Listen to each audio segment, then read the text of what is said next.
guys, welcome back to some more AFK Arena. Today we're over on the test server, and we know when it comes to heroes, the most important thing, or one of the most important things, is the artifacts that heroes wear. So today we're going to be going through an artifact guide that we have over on Reddit. I love giving them more exposure. I'm going to put a link right down below to the article itself or to the guide itself within Reddit. That way you can check it out. What I recommend doing is when you open that Reddit page, going ahead and bookmarking it, because it is a very good sort of point of reference. So we're going to go through it quite a bit in depth. That way you can check it out. I'm going to give you my opinion on some of those. I feel like some of the heroes might be a little bit off, but again, it really depends on the fight that they are fighting. So let's go ahead and take a look at the guide. So here it is, guys, the Artifact Guide version 1.78. Big shout out to Admiral and vk.com/AFK_inside.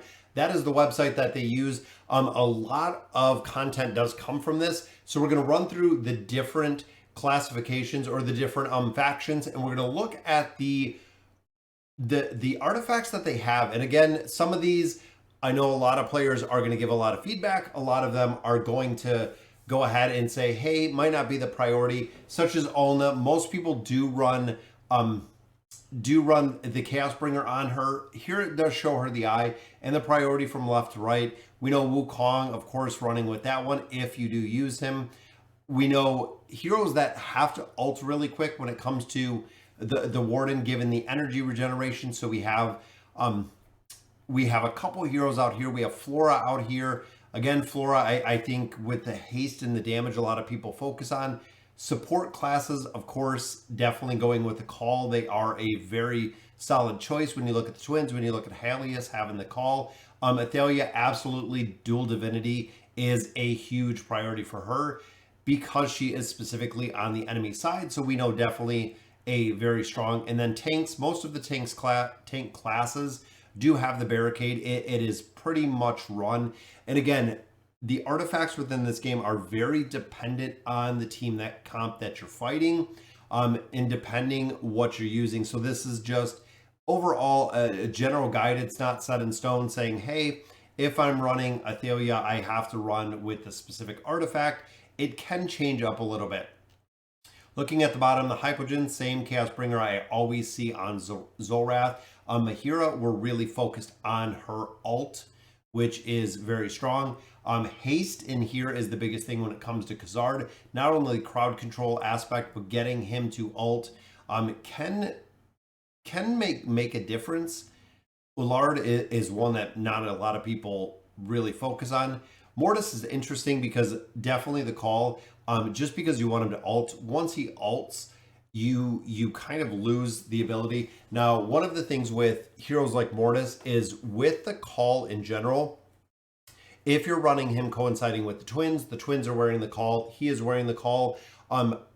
In a situation like that, I would actually take the Call off of him and possibly put on another artifact because we don't want to remove some of the haste from the Twins. Aziz, same with the Call, because he has an energy regeneration already. Putting this on him can often be overkill. With Lucretia, dual divinity, I do like. The only thing with her is depending on the team comp, again, that you're running her with, this might not be the best artifact, because if you're running her with a 5-pull, you're going to see very minimal output from this, where the longbow is going to provide a significant amount of damage. Zekus, because he is back row, definitely running the longbow, doing the damage. Tank, of course, with the barricade, again, it's usually the go-to. And then we also see Frampton with the Chaos Bringer as well. Dimensional heroes, another one that it's kind of interesting, because in here they're running I believe it's the Wing Warden. On Ainz, I would absolutely run the ultimate ability. Most of the time, again, depending where you're at, you want him to ult faster. It makes a big difference. I know it does make the second ult run a little bit slower, but ultimately I do like him ulting a little bit faster. Yukio, nobody even knows who he is. And not many people really focus on him. Joker, kind of a unique situation with him. Longbow will work.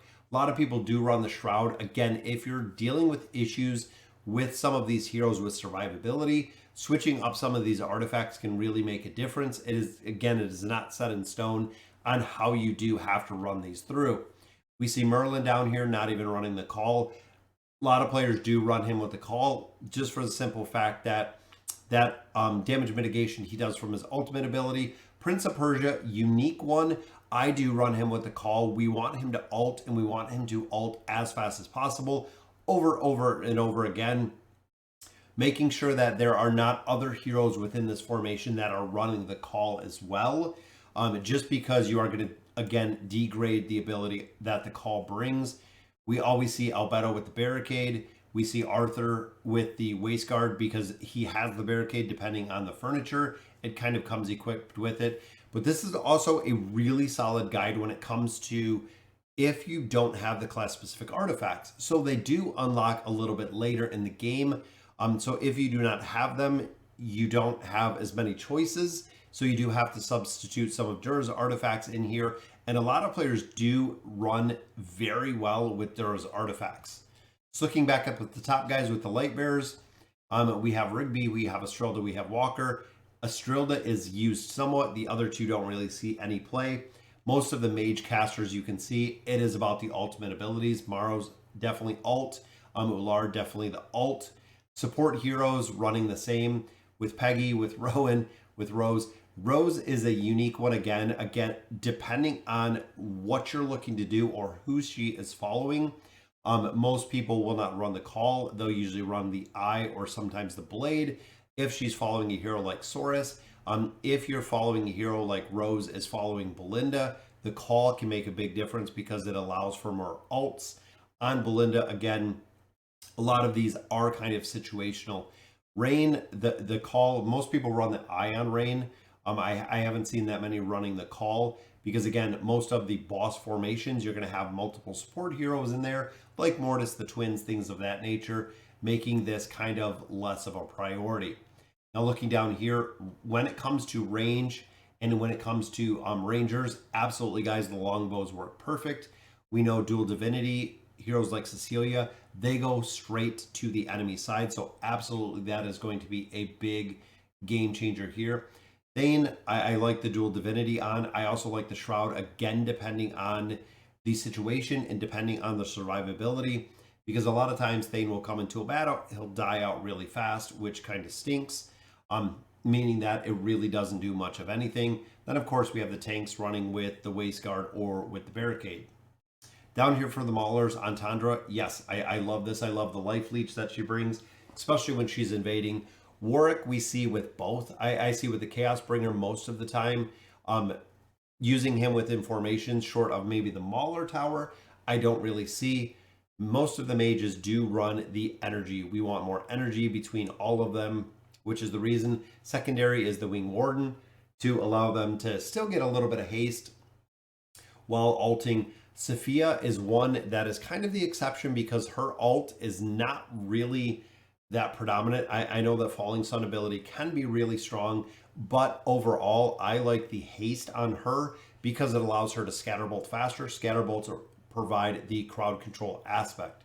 Nimitsu, the call, still the lone Mauler support. Unfortunately, they've gotten the shaft lately with getting more support in here. Unfortunately, it seems it went to the Wilders this time, but maybe next time we'll get a little bit of love for the Maulers in there. A couple of the other heroes, definitely running with the longbow. The longbow I like. Kren, he is another one unique. A lot of players do run him with the call. Kren and his ultimate ability is phenomenal, guys. It is the reason he does so much damage. So running with a normal Mauler comp or running with a normal comp running Kren, the call is actually a very solid choice for him. He doesn't have to worry about doing additional damage. He does more than enough damage if you can get him to ult multiple times. Plus, if you do have that plus 60 engraving on him, he's going to have a massive damage reduction, which is awesome in there.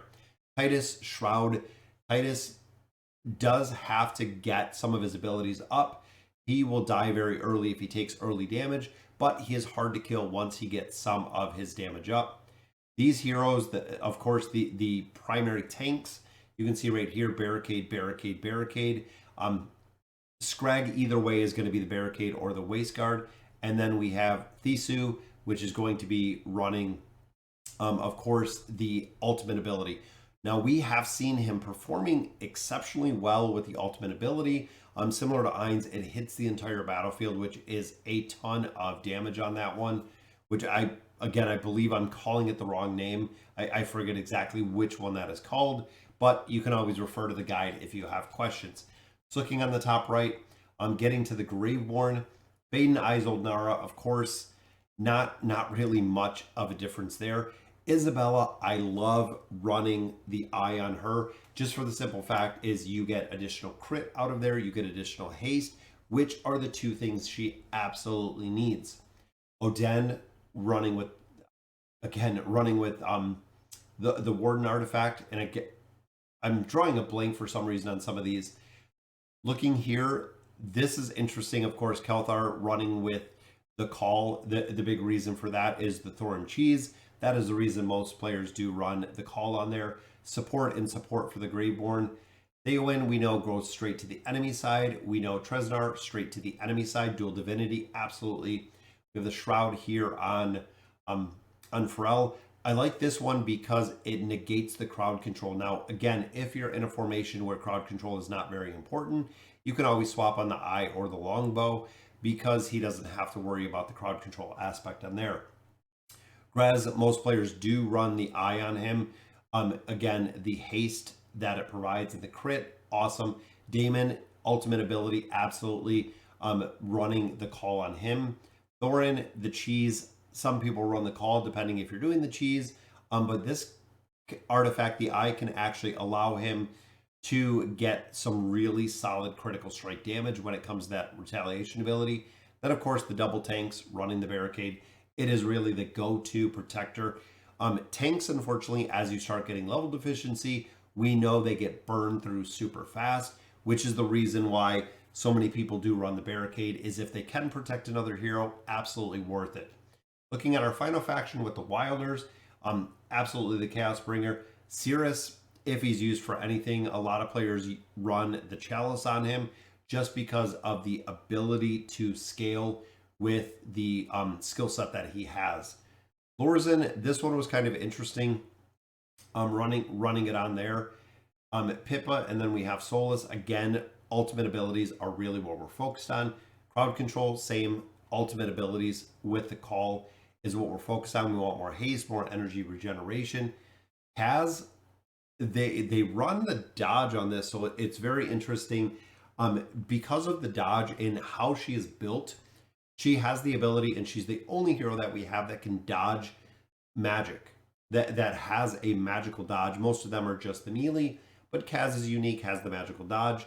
So running Dura's artifact on there actually gives her additional dodge, making her very viable, especially when it comes to higher chapters. And I'm talking chapters 40 plus. This can actually work very well because of that dodge factor that it's bringing. Leica, we see with the Shroud. Again, if crowd control is not an issue, if survivability is not an issue, Longbow definitely fills a slot as well. Respen, we see there with the Longbow. We see Raku in here with the Eye. Again, the haste and the crit, very big. Now, Iran running with this is just focusing on the crowd control ability. If you're worried about Iran's survivability, always go to the Shroud, guys. It will not only give him a little bit more survivability, but will also give him that shield, which is going to make him immune to the crowd control right off the start. Then we have the triple tanks right here. Mishka, we've seen used in a bunch of different meta formations. We got the waist guard here, followed by the barricade, which works. Almas, one day somebody will actually use Almas. I've actually seen a couple Reddit posts where he is completely maxed out to level 80 engraving. Everything is decked out, which is cool to see. I hope they really focus on building them a little bit better than they already are. But guys, that will do it for my kind of rundown of the artifact guide. Again, we want to get some more exposure out there. Big shout out to Admiral and vk.com/AFK_inside. Check out their website, guys. They're always putting out very, very high quality guides, as well as a lot of leaks that we get come from there as well. So let me know in the comments what you guys think. And as always, thank you guys for watching.